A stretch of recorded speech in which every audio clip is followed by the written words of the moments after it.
Gerund Azərbaycanla tərcüməsi yoxdur, elə gerunddur, feilin şəxsiz forması. Məsələn, ingilis dilində feilin şəxsiz forması, feili sifət, keçmiş zaman feili sifəti, participle to, indiki zaman feili sifəti, participle one, məsdər, infinitiv, bir də gerund. Gerund feilin sonuna ing şəkilçisi əlavə etməklə düzəlir. Yəni verb plus ing formasıdır. Cümlədə gerundun rolu cümlənin mübtədası da olur, cümlənin tamamlığı da ola bilər, cümlənin xəbəri də ola bilər. Cümlənin mübtədası olanda gerund mübtədə olanda xəbər ancaq təkdə olur. Yəni cəm ola bilməz. Özündən sonra istəyir neçə dənə cəm söz ver. Gerunddan başlayırsa cümləm, yəni ing-li sözlə başlayırsa mənim cümləm, o cümlənin mübtədasıdırsa xəbər ancaq tək olur.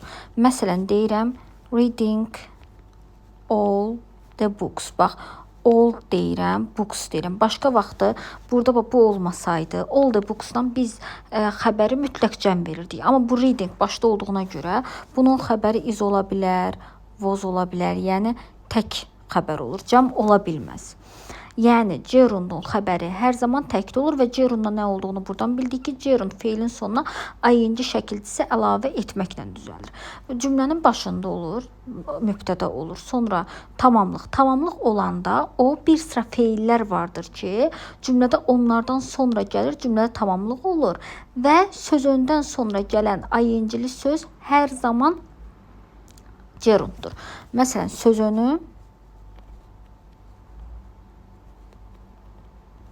üstə gələk ancaq gerund gələ bilər. Sözünü üstə gələk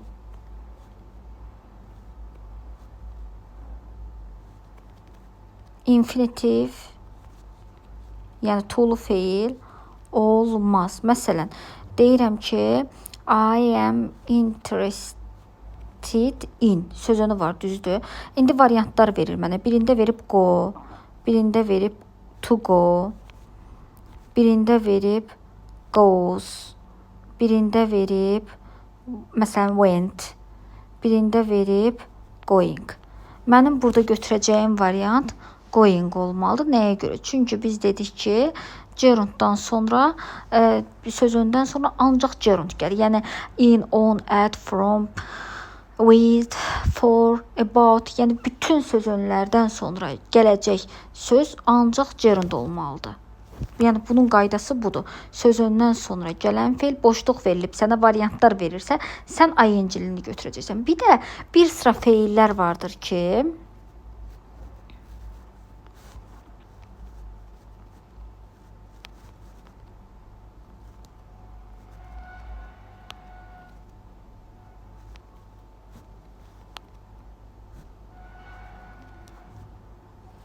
məsələn, mind feili etiraz etmək demək. Deyirəm, I don't mind yazıram. I don't mind yazıram. Boşluq qoyuram. İndi deyir ki, bura qoy. Məsələn, read qoy yazıb, bir variant. Bir variant reading yazıb, bir variant to read yazıb, bir variant məsələn to be read yazıb. Tutaq ki, mən burada readingi götürəcəm. Çünki mən bilməliyəm ki, minddan sonra ancaq gerund gələ bilər. Bu feillər və buradakı feillər. Can't help, enjoy, imagine, keep, mind, miss, practice, recommend, risk, suggest və burada sözünlərdir ki, sözündən sonra da hər zaman gerund gəlir. Bu hissəni çək.